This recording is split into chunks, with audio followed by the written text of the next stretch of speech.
பாருங்க, ஒரு காலத்துல எத்தனை பேர் எவ்வளவு மாடு சாப்பிட்டுருந்தாங்க. மாடு சாப்பிட்றாங்க நம்ம கேட்டாலே ரொம்ப அதிர்ச்சியா பார்ப்பாங்க. ஒரு 20 வருஷம் முன்னாடி சொல்லுவாங்க, அவன் மாடு சாப்பிடுவான் அப்படின்னு. இப்ப எப்படி சொல்றாங்கன்னா மாடு தான் சாப்பிடுவாங்க. ஒரே வார்த்தை தான், தோணு கொஞ்சம் கீழே இறங்கி. மாடு வந்துட்டு எவ்வளவு உடலுக்கு நல்லதுன்றது உங்களுக்கு தெரியாம இருக்கு அப்படின்னு கன்வின்ஸ் பண்றாங்க. சம்படி ஹாவ் ஐடியா, மாட்டு வாரோட சூப்பு சாப்பிட்டா ரொம்ப வந்துட்டு உடலுக்கு நல்லது, எலும்புகள்லாம் வலுப்பெறும்.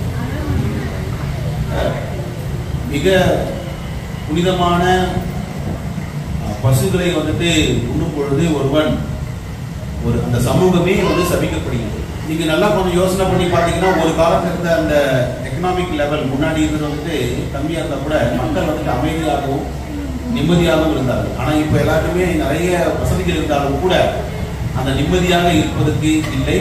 காரணம், இது போன்ற பாவமான அந்த சமூகத்தில் நம்ம இருக்கிறதுனால. ஒரு மிகப்பெரிய ஒரு ஸ்காலர் சொல்றாரு, if the slaughter houses are made by the transparent glasses, no one will eat the meat அப்படின்னு சொல்றாரு. அதாவது அந்த மாடுகளை வெட்டக்கூடிய அந்த இடம் வந்துட்டு எல்லாருக்கும் கண்களால் தெரியக்கூடிய கிளாஸ் வாலால செஞ்சிருந்தாங்க அப்படின்னா அந்த மாமிசத்தை யாரும் உண்ண மாட்டாங்க. தலைகீழா தொங்க விட்டு மாட்டினுடைய தலை துண்டிக்கப்பட்டு அதனுடைய அந்த ரத்தங்கள் வந்துட்டு அப்படியே அந்த சூழ்ந்து. அப்படியாப்பட்ட ஒரு சூழ்நிலையில எப்படி வந்துட்டு ஒரு நிம்மதி எதிர்பார்க்க முடியும்? ஃபர்ஸ்ட் கிளாஸ் எஜுகேட்டட் சொசைட்டி அப்படின்னு சொன்னா என்ன பண்ணணும்னா, இந்த மாதிரியான விஷயங்கள்ல வந்துட்டு தங்களுடைய சிந்தனை வந்து மேம்பட்டு இருக்கணும். நம்ம கையை அப்படி வெட்டினா நம்மளுக்கு வந்துட்டு எப்படி வலிக்கும், அந்த மாதிரி தானே வந்துட்டு ஒரு கோழியோ ஒரு ஆடோ ஒரு மாடோ வெட்டப்படும் பொழுது அதனுடைய வலியானது தாங்கப்படுகின்றது. 6 பேருக்கு இந்த பாவங்கள் வந்துட்டு பகிர்ந்து கொடுக்கப்படுகின்றது.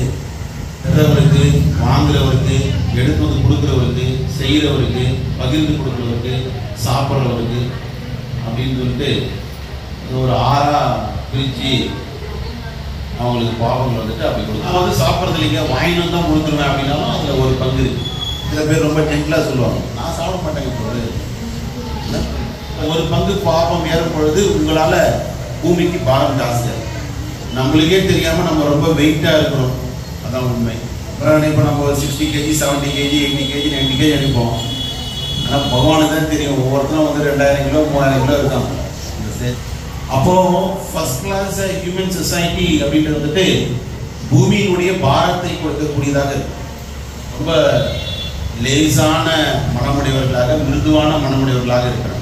மிருதுவான மனமுடையவர்கள் வந்துட்டு எப்படி கடினமான இப்படியாப்பட்ட செயல்கள் செய்ய முடியும்?